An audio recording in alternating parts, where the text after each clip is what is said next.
नमस्कार। जय माता दी। मैं हूं आपकी अपनी लाइफ डिजाइनर जीतू आचार्य। एक संयोग, एक महायोग का आप इंतजार कर रहे होते हैं, वो होता है गुरु पुष्य योग। और 22 फरवरी को यही योग बनने जा रहा है। ये ऐसा योग, ऐसा संयोग है जो कि लगभग आपको धनतेरस पर जैसे आप उपाय करते हैं, जैसे आप वृद्धि के लिए काम करते हैं, लगभग उतना ही लाभ आपको देता है।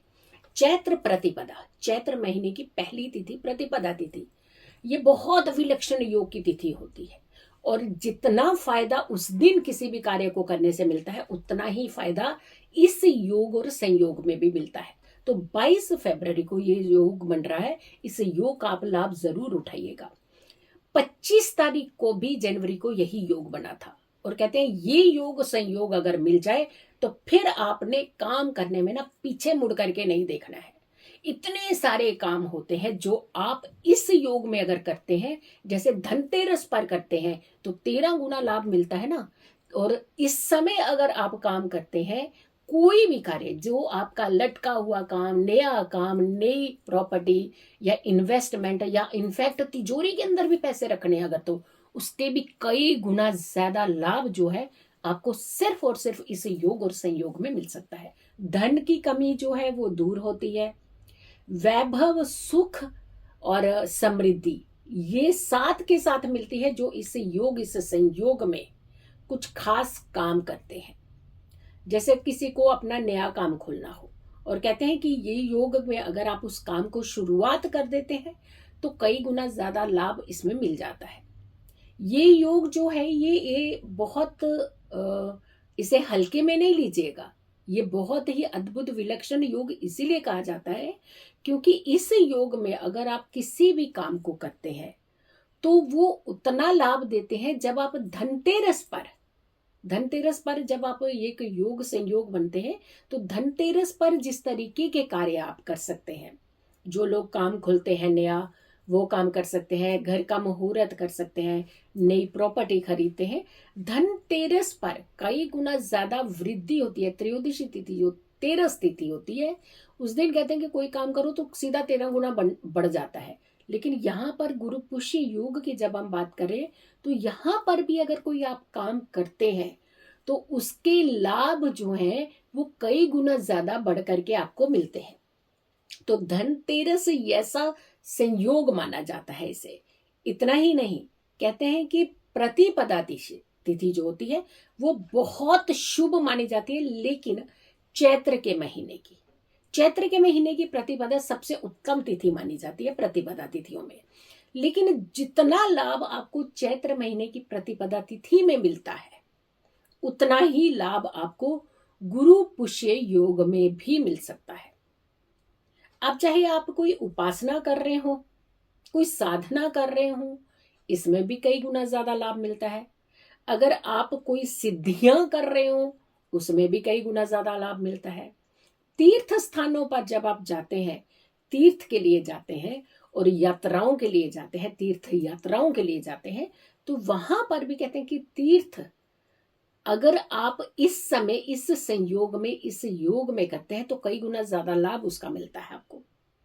और तो और पितरों के पूजन के लिए, यानी पितृ तर्पण का जो समय होता है, जैसे पितृ आपको लगता है कि आपको पितृ परेशान कर रहे हैं, पितृ सपने में दिख रहे हैं, पितृ आपसे कुछ चीजें मांग रहे हैं, पितृ जो है वो आपको कहीं ना कहीं थोड़े से डरावने सपने की तरह भी आपके सपनों में आते हैं, तो ऐसे आपको एक चीज, ये एक वहम भी होता है। कई बार हम उनके बारे में ज्यादा सोचते हैं, उस कारण से भी साइकोलॉजिकली हम लोग उस जगह पर पहुंच जाते हैं। तो कई बार तो ऐसी सिचुएशन भी होती है। लेकिन कई बार आपसे कुछ ना कुछ ऐसी चूक हुई होती है जिसका इंडिकेशन पितृ आपको सपने में आकर के भी देते हैं। तो पितृ पूजा के लिए भी ये समय जो होता है ये बहुत उत्तम माना जाता है। और स्नान की तो हमने बात बताई दी कि उसकी तो बात ही क्या कहने, कि अगर आप इस योग संयोग में किसी खास विधि से स्नान भी करते हैं तो उसका भी आपको जो लाभ मिलता है वो तीर्थ स्थानों पर किया हुआ स्नान के जैसा मिलता है। अब आपको इस समय क्या क्या काम कर सकते हैं, जैसे हमने कहा कि 22 तारीख को ये योग, ये संयोग बन रहा है, और आप इस समय आप काम क्या कर सकते हैं, इस दिन आप क्या काम कर सकते हैं।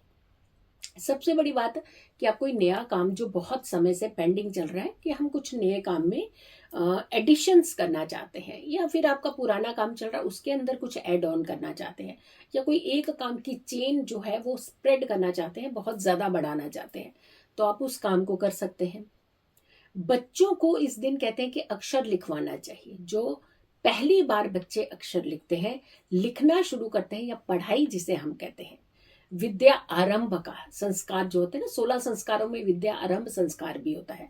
तो विद्या आरंभ इस समय अगर आप करवाते हैं अपने बच्चे से, एक अक्षर भी अगर आप एक बुक के ऊपर, नोटबुक के ऊपर लिखवाते हैं, लेकिन आपको गुरु पुष्य जब योग होता है, तो इस योग में जो पहला अक्षर आपको अपने बच्चे से लिखवाना चाहिए, केसर और हल्दी इसे मिला करके, और तुलसी की कलम लेकर के आपने, यानी तुलसी की आपने कहते हैं ना, पुरानी तुलसियां जो सूख जाती हैं तो उसकी लकड़ियां आप इधर उधर कर देते हैं, तो वो लकड़ियां देखिए कितना काम आती हैं।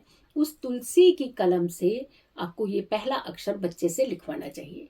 आप देखिए कितने कमाल के बच्चे निकलते हैं पढ़ाई में। जो माताएं डंडा लेकर पीछे पड़ी रहती है ना, पढ़ते नहीं है बच्चे, लेकिन इन बच्चों को कहने की जरूरत नहीं होती, ये बच्चे खुद से स्वयं से पढ़ते हैं। बच्चों को अन्न खिलाना, पहला अन्न खिलाना, जिसे अन्नप्राशन भी कहते हैं, यानी ये भी 16 संस्कारों में आता है। 16 संस्कार हमारे बहुत ही उत्तम होते हैं।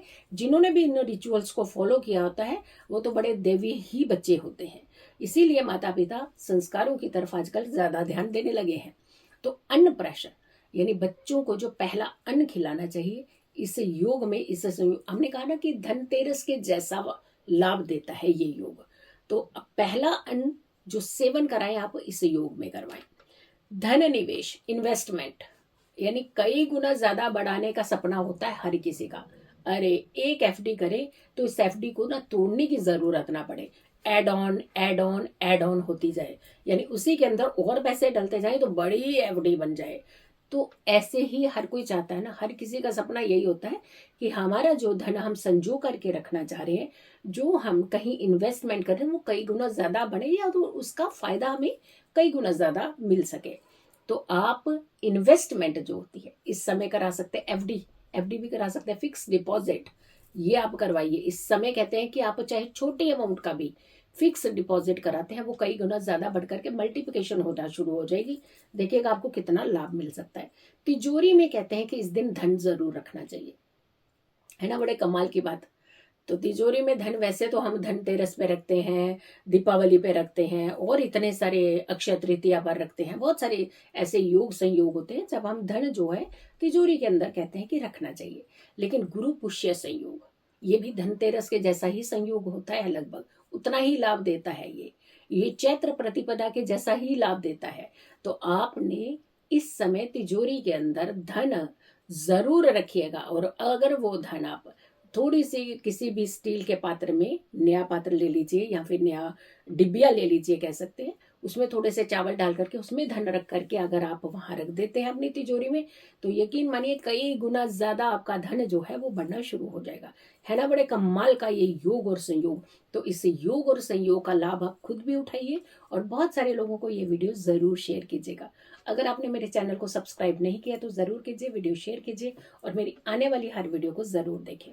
खुश रहें, स्वस्थ रहें, पॉजिटिव रहें। पॉजिटिव रहते हैं तो हर समस्या से हम दूर रहते हैं। जल्दी हाजिर होंगे एक अच्छी वीडियो के साथ, तब तक के लिए नमस्कार, जय माता दी।